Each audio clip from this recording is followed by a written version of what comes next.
Bon matin tout le monde. Alors, j'espère que vous passez une belle journée jusqu'à maintenant. Nous autres, ici au Québec, c'est le soleil, c'est relativement frais.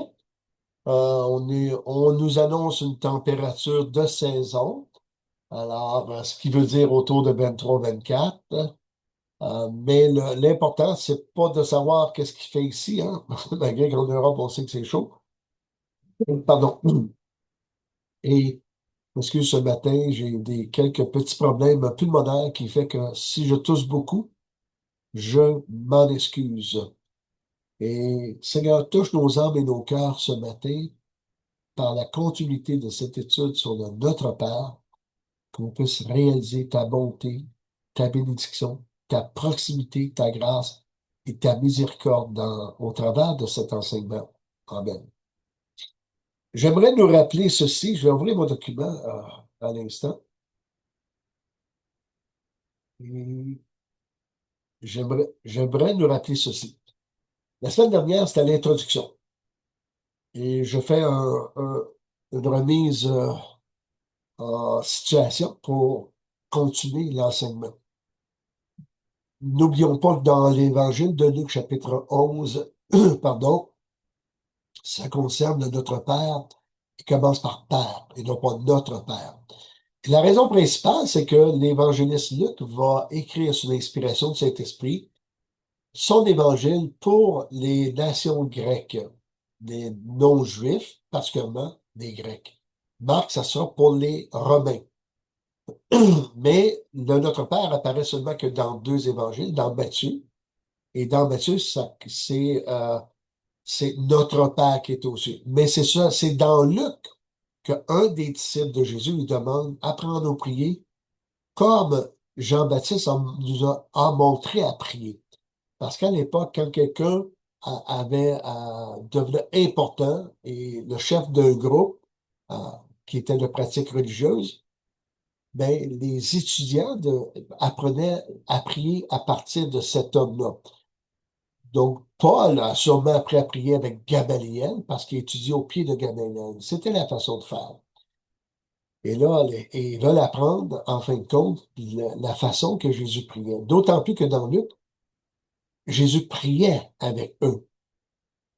Donc, c'était pas caché dans la prière, parce qu'on voit souvent que c'est un se retirant pour prier, mais à ce moment-ci, dans Luc, il prie avec eux, puis lorsque terminé, un de ses disciples lui dit, montre-nous à prier, et là, il va partir de Notre Père avec 5 piliers. Tandis que dans Matthieu, commence au chapitre 6, et nous débutons toujours l'étude par Notre Père qui est aux cieux, plutôt que le contexte. Puis notre Père qui est aux cieux, ben, il y a 8 piliers, à part de notre doxologie, qu'on oublie souvent chez les évangéliques. Et à partir de là, retournons au verset 1. Verset 1 à 8, ça concerne que les Juifs avaient une codification de prière. Et tout était codifié. Il y avait le choix Israël, il fallait qu'il prie 2 fois par jour qu'on a vu la semaine passée, Deutéronome chapitre 6. Écoute, Éternel, notre Dieu, tu es le seul véritable Dieu. Et de là qu'ils avaient fait des filatères autour de leurs bras. Et la petite boîte qui était dans le fond, avec le petit tiroir qui avait le choix Israël. Ici, Deutéronome chapitre 6. Il y avait, j'oublie le nom, là, ce petit rectangle très fin et long, à peu près comme ça, qu'on mettait sur le côté de la porte de la maison, puis on l'embrassait comme ça en rentrant dans la maison. Et c'est comme si tu faisais la récitation du Shema Israël en même temps. Il y avait un petit rouleau, c'était ces versets-là qui étaient écrits. Il y avait une autre prière qui avait 19 points de prière dedans. Il fallait qu'il le prie par cœur. Et il y avait 3 temps de prière. Le matin à 9 heures, l'après-midi à 15 heures, puis au coucher du soleil, donc 18 heures. Et à partir de là, il y avait la prière pour les repas, il y avait les prières pour les fêtes spéciales, il y avait la prière du Shabbat, le vendredi soir à 6 heures, et il y avait la prière pour le coucher, la prière du lever. Tout était codifié et c'était appris par cœur. Et Jésus dit, ne soyez pas comme les païens, ou moi je préfère dire les non-juifs, qui croient qu'à force de parole, ils seront exaucés. Donc, la perspective de Jésus dans l'évangile de Matthieu, c'est la perspective que vous faites pareil comme ces étrangers, les non-juifs ou les païens, nommez-les comme vous voulez, qui, eux, font la même chose que vous. Parce que pour le juif, hein, Dieu se devait de te sauver parce que tu étais circoncis en tant que jeune homme, hein, au 8e jour de ta naissance. Et il devait t'exaucer parce que tu faisais la prière exactement comme elle est écrite, avec telle façon de faire, debout, les bras dans les airs, 3 fois par jour, etc. Tout ça était très, très, très, très, très codifié. Et le juif se disait, en fin de compte, tu ne peux pas ne pas m'exaucer parce que j'ai fait comme te demandé. Et on apprend la preuve que les pharisiens étaient vraiment axés là-dedans. Les pharisiens essayaient pire que ça. Ils essayaient d'accomplir les 613 commandements de la loi tous les jours. Donc, la vie de prière d'un juif n'est pas exceptionnelle. Quand Jésus est après donner notre Père, il est après une nouveauté. C'est celui de la relation d'intimité, de proximité de Dieu le Père dans la vie du croyant. Et non pas le croyant qui, par sa codification, les lois d'homme, que Dieu ne pourra pas ne pas t'exaucer parce que tu as fait ce que tu devais faire. Et on voit que Dieu va dire aussi dans Isaïe, mon peuple m'honore des lèvres, mais son cœur n'est pas avec moi. Alors, ici, on commence.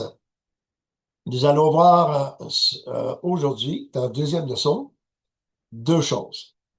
Notre Père, dans Matthieu, et dans Luc, Père.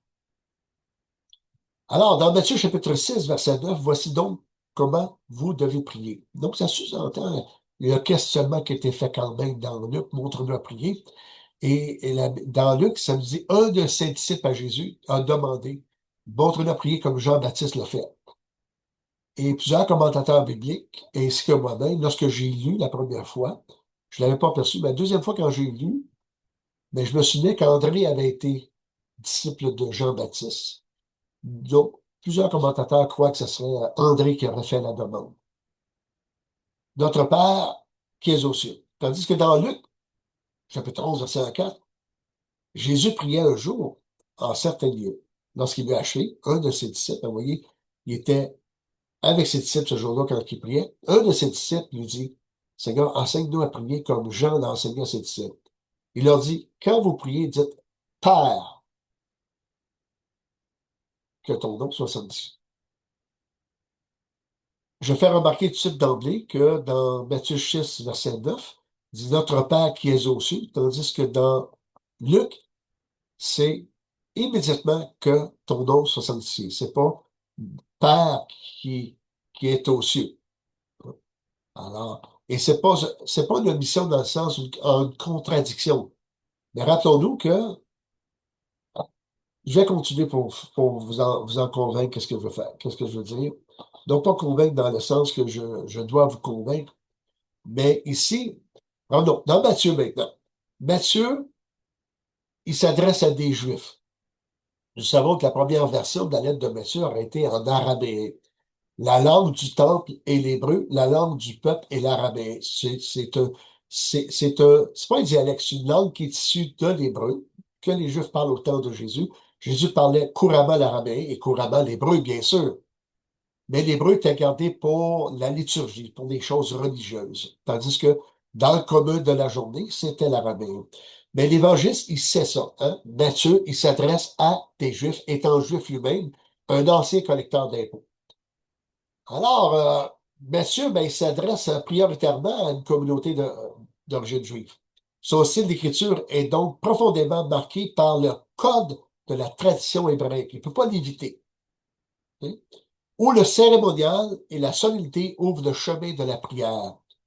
Et Jésus n'est pas contre la solennité, hein, des choses solennelles, mais il veut qu'il y ait du cœur dedans, que ce soit pas seulement une codification solennelle. C'est pourquoi il rappelle avec insistance que Dieu est dans les cieux et qu'il est le Père de toute la communauté. Et souvent chez les Juifs, hein, les gens avaient des factions au temps de Jésus. Hein. Tu avais les Sadducéens qui gouvernaient le temple, là, qui étaient de la lignée de Aaron. Ils étaient les sacrificateurs. Lorsqu'on lit sacrificateur dans le Nouveau Testament, au pluriel, c'est le grand prêtre qui fait partie des sacrificateurs et ça a été la lignée d'Aaron dans l'histoire. Ceux qui étaient prêtres, qui étaient au service du temple, étaient des sacrificateurs. De la famille de Lévi. Les autres, qui ne sont pas des sacrificateurs parce qu'ils ne viennent pas de la famille d'Aaron, mais qui viennent de la famille de Lévi, ben, ils sont dans une ordonnance de servir pour les choses usuelles auprès du peuple dans 6 villes au travers du pays pour répondre aux besoins un temps soit peu spirituels. Et, et le Lévite, lui, ben, servait de cette façon-là. Donc ici, est le pharisien qui, à l'époque, croyait que lui était plus près de Dieu que les Sadducéens, parce que les Sadducéens, eux, ne croyaient pas à la résurrection, ni aux anges. Ben, j'ai nous le souverain sacrificateur, Anne et Caïphe, ben, ils ne croyaient pas à la résurrection, ni aux anges. Pourtant, ils dirigeaient le peuple. Donc, un croit que la vérité, qui est meilleure que l'autre, l'autre croit que la vérité est meilleure que l'autre, les pharisiens. Alors, Jésus rappelle que Dieu est le Père de nous tous. Certes, dans la culture juive, les pères terrestres, ça c'est important parce que quand je vais parler tantôt de l'évangéliste Luc, qui s'adresse à des Grecs, ça n'existe pas qu'est-ce que je vais vous dire. Les pères terrestres manifestent une immense proximité spirituelle et éducative envers leurs enfants. Cependant, Matthieu transcende cette réalité pour révéler la double nature du Père céleste. Une souveraineté majestueuse alliée à une infinie proximité. Pour ça, notre Père, hein, ça commence par notre Père, qui est aux cieux, oui, mais notre Père, c'est la dimension de proximité. Parce que les Juifs, en général, avaient de bonnes relations avec le Père terrestre. Par une facture presque juridique et théocratique, il rappelle que la nation tout entière doit reconnaître sa juste position devant la grandeur du Seigneur. La prière devient ici le renouvellement solennel de l'alliance. Que l'alliance n'a pas été faite avec quelques familles ou quelques groupes, mais avec tout Israël, donc les 12 tribus.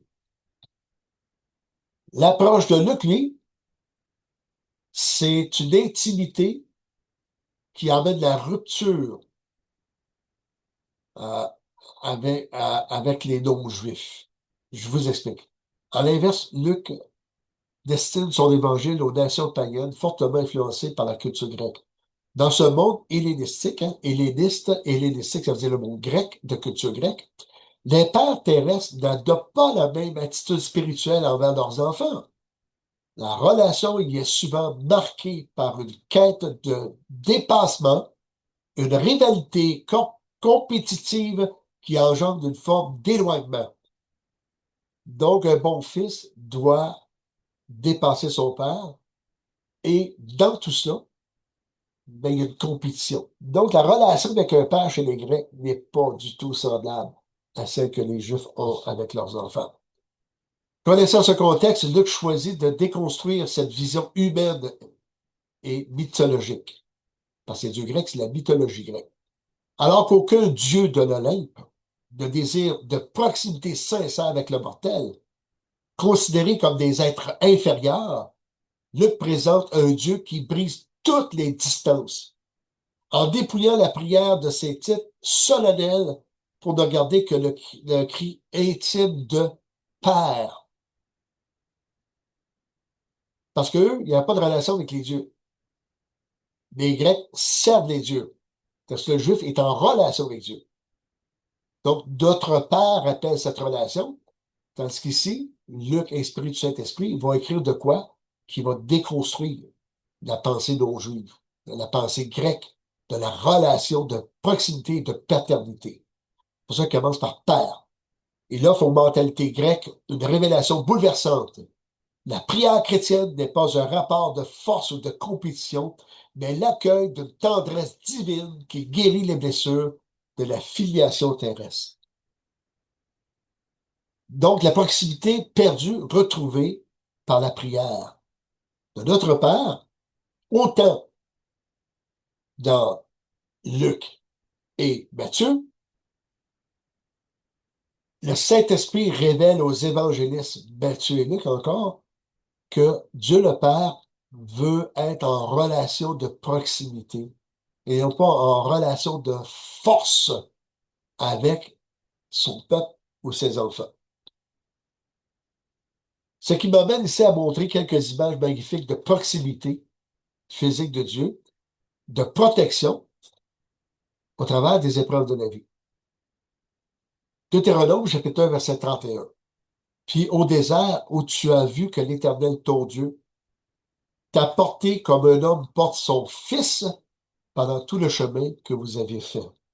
Qu'on voit ici, c'est que durant le désert, les 40 ans, malgré qu'il péchait, malgré qu'il y avait le courant, malgré qu'il était toujours en opposition avec Dieu et avec Moïse et Aaron, et même Aaron et Myriam sont en opposition contre Moïse à l'occasion, mais Dieu va quand même marcher avec eux en donnant la nourriture de la manne et pour les faire traverser. Ça a pris 40 ans à cause de leur désobéissance, pas à cause de Dieu.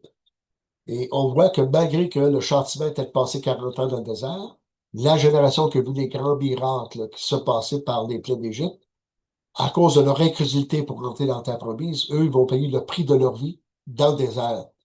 Mais dans le désert, Dieu laisse incliner son cœur comme un père qui va en prendre soin d'eux autres.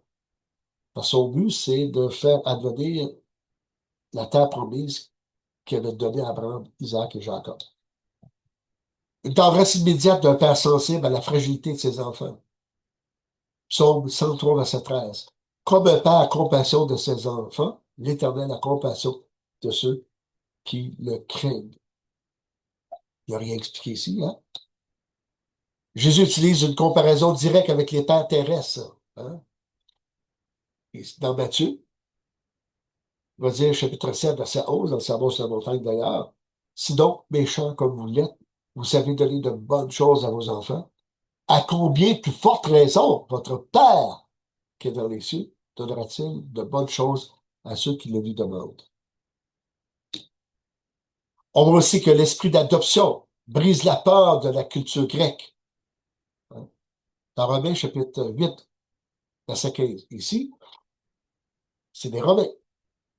Donc, c'est pas seulement que la mythologie grecque, mais que la mythologie romaine qui se passe à Rome aussi. Il y avait un mélange de culture grecque et romaine qui se passe à ce moment-là dans tout le royaume. Mais on va dire ici, en Romains chapitre 8, verset 15, et vous n'avez point reçu un esprit de servitude pour être encore dans la crainte, mais vous avez reçu un esprit d'adoption par lequel nous crions Abba, Père. Ah, hein? Donc, comme je disais hier soir à l'étude, mon but, c'est pas de trouver des perles que personne n'avait trouvées dans la Bible pour enseigner le Notre Père. Mais nous avons enseigné plus souvent contrairement le Notre Père à partir du Père de Luc, hein, et de Notre Père, sans tenir compte des contextes culturels usuels, les contextes immédiats que nous retrouvons dans Matthieu, comme de quoi que ils avaient une codification qui était semblable à ceux des non-juifs ou des païens. Donc, Jésus ne veut pas ramener un même style de prière. Et combien de fois nous avons suivi des enseignements sur notre Père en disant, voici les 8 piliers que nous retrouvons. Et si tu pries ça, t'en as au moins pour 1 heure. Puis on dit, voici, vous n'avez pas pu veiller 1 heure avec moi, dira Jésus, donc c'est 1 heure de prière. Quand Jésus dit ça, c'est qu'ils ont complètement abandonné Jésus à son sort de crise d'angoisse, qui aurait voulu que ses disciples soient avec lui durant cette crise d'angoisse au Gethsémani, puis ils se sont endormis de tristesse, dira l'Évangile de Luc. Donc, c'est les versets qui rient la peur du rejet, la bonté d'un père est stable, contrairement aux humeurs changeantes des hommes ou des faux dieux de la mythologie. Jacques dira ceci, chapitre 1, verset 7.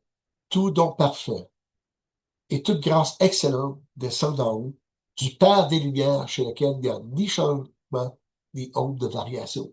Hein. Chez les Juifs, on avait tendance à dire, si tu es sur le côté de Dieu, Dieu est bon pour toi, sinon Dieu va te punir, ce qui est à quelque part vrai, mais c'est le rebelle qui punit, pas celui qui comprend pas ce que Dieu attend de lui et qui essaie de faire de son mieux, puis que Dieu, par son esprit, va finir par lui faire comprendre de bon sens. Mais le rebelle, c'est celui qui sait ce qu'il doit faire, puis qui fait le contraire, puis s'oppose à Dieu et à sa parole. Et chez les Grecs, ben, tout d'un coup, ces dieux de l'Olympe, autant dans la mythologie grecque ou romaine, qui sont des dieux mesquins qui se foutent complètement de l'être humain, et lorsque les êtres humains les servent, ils leur donnent du mal quand même, ils prennent plaisir à faire mal aux hommes, ben, tout d'un coup, ici, il dit, et ils changent selon leur humeur, ben, il dit ici, le Dieu véritable révélé, qui est notre Père, et que dans l'Épître à Jean, on va dire que le véritable Dieu, c'est Jésus, il n'y a pas de changement. Hébreu dira, il y a le même hier, aujourd'hui, éternellement. Il n'y a pas d'ombre de variation, donc on peut lui faire confiance. Et c'est cette proximité que Jésus est prêt à révéler, autant dans Luc que dans Matthieu, concernant que tu peux faire confiance parce qu'il est un bon père, qui est pas mesquin, il changera pas d'avis parce qu'il désire toujours le meilleur pour toi. On voit des versets synthèse de tout ça, de la bonté, de la proximité, de la guérison. Dans Psaume 68, versets 4 et 6 à 6. Chantez à Dieu, célébrez son nom, frayez le chemin à celui qui s'avance à travers les plaines. L'Éternel est son nom. Réjouissez-vous devant lui. Le Père des orphelins, le défenseur des veuves, c'est Dieu dans sa demeure sainte. Dieu donne une famille à ceux qui étaient abandonnés. Il délivre les captifs et les rend heureux. Les rebelles seuls habitent les lieux arides. On voit ici, hein, comment, c'est quoi la bonté du Père aussi.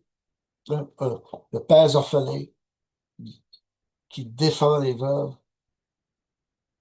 qui, même si dans sa demeure sainte, il va donner une famille à ceux qui sont abandonnés. Quel verset extraordinaire de nous montrer que lorsqu'on prions, Père, bon Papa céleste, bon Père, Dieu dans le ciel, donne de ce que tu veux, là, mais quand tu pries Dieu le Père, garde en tête cette confiance qui est pas un père ordinaire, qui est meilleur que nos pères, qui prend même soin que nous, parce que son projet sur nous, c'est son amour d'abord. Oui, il va nous éduquer lorsqu'on pêche, parce qu'il ne veut pas qu'on s'éloigne de lui et qu'on se fasse mal. Mais c'est par amour qu'il va le faire. Psaume 145, versets 17 et 19. L'Éternel est juste dans toutes ses voies et miséricordieux dans toutes ses œuvres. L'Éternel est près de tous ceux qui l'invoquent, de tous ceux qui l'invoquent avec sincérité. Il accomplit les désirs de ceux qui le craignent. L'Éternel leur crie et il les sauve. Il entend leur cri et les sauve. Pardonne-moi.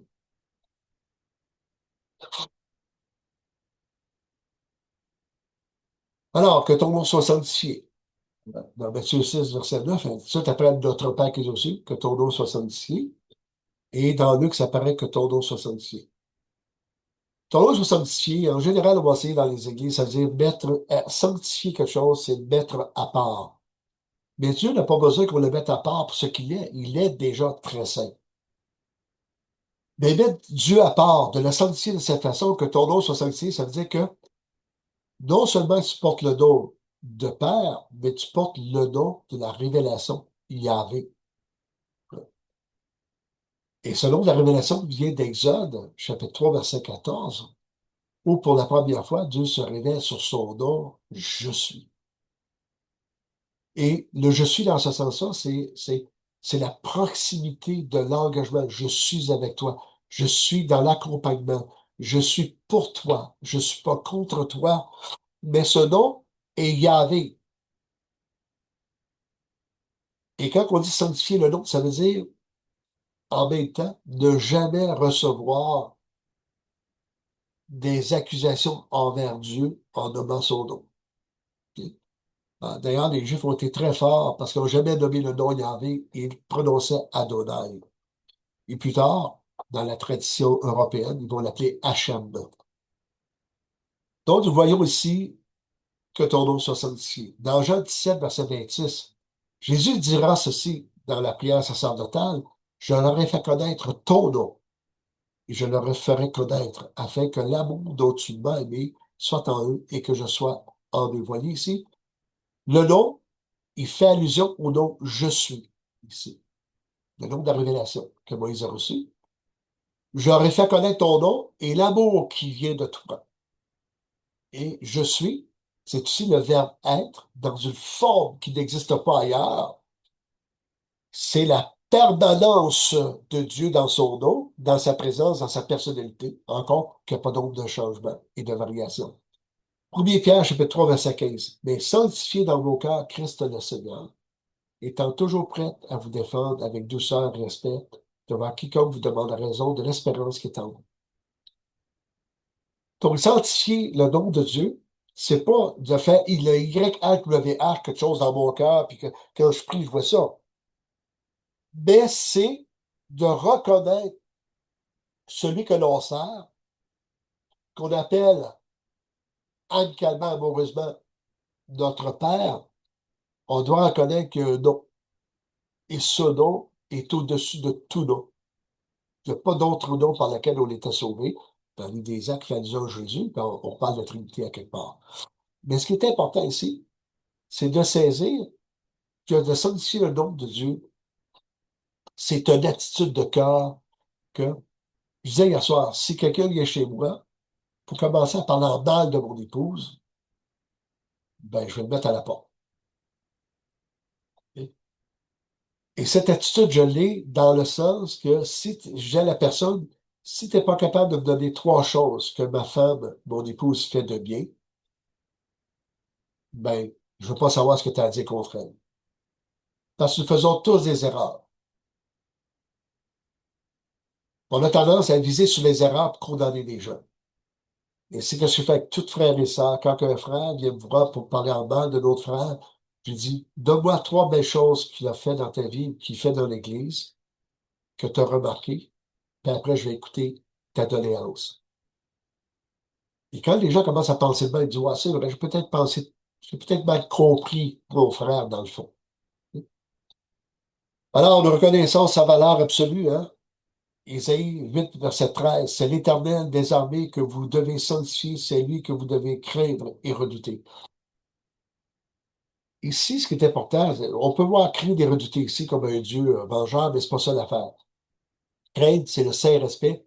Redouter, c'est qu'il est au-dessus de nous. Ecclésiaste dit que tes paroles soient peu nombreuses, car Dieu est au ciel et toi, tu es sur terre. Donc, fais attention. Si tu t'engages devant Dieu, accomplis rapidement ton engagement. Hein? Ça, c'est le respect envers. Mais c'est un respect qui passe au travers du Notre Père. Rappelons-nous, Notre Père, hein? Que ton nom soit sanctifié. Ça nous rappelle ceci. Euh, et, euh, et à partir de là, ben, on va voir, je termine avec ça, la révélation je suis, hein, en Jésus-Christ. Jean chapitre 8, versets 58 et 59, Jésus leur dit, en vérité, je vous le dis, avant qu'Abraham fût, je suis. Là-dessus, ils prirent des pierres pour le jeter contre lui, mais Jésus se cacha et sortit du temple. Pourquoi ils ont-ils voulu le lapider? C'est parce que, en disant je suis de cette façon-là, il parle l'araméen, il va dire qu'il est dans le temple, donc il parle l'hébreu dans le temple, et il va dire, avant qu'Abraham, moi je suis, et il emploie et il prononce le nom sacré de l'alliance qu'aucun juif ne prononce parce qu'ils disent Adonai, puis il va dire Yahvé, puis il l'applique à sa personne. Donc, il voit en cela quelqu'un qui se déclare Dieu lui-même. La semaine prochaine, on va continuer, que ton nom soit sanctifié au travers de la personne de Jésus, pour saisir toute la grandeur de cette leçon, cet enseignement. Et j'espère que cela conduira nos cœurs. Je rappelle, mon but, c'est pas de révéler des choses cachées, mais de retenir le contexte afin que lorsque nous allons prier, ils ont étudié et employé le Notre Père qu'on puisse comprendre que c'est pas dans une codification que nous l'utilisons, mais dans une reconnaissance de toute sa personne, son œuvre, son ministère, son amour, sa miséricorde, son pardon, sa grâce et son salut qui nous est offert au travers de toute cette prière. Seigneur, touche nos âmes et nos cœurs. Merci pour cette matinée. Bénis mes frères et mes sœurs. Et c'est dans ton nom que nous prions. Amen. Soyez bénis, je vous. Bye bye.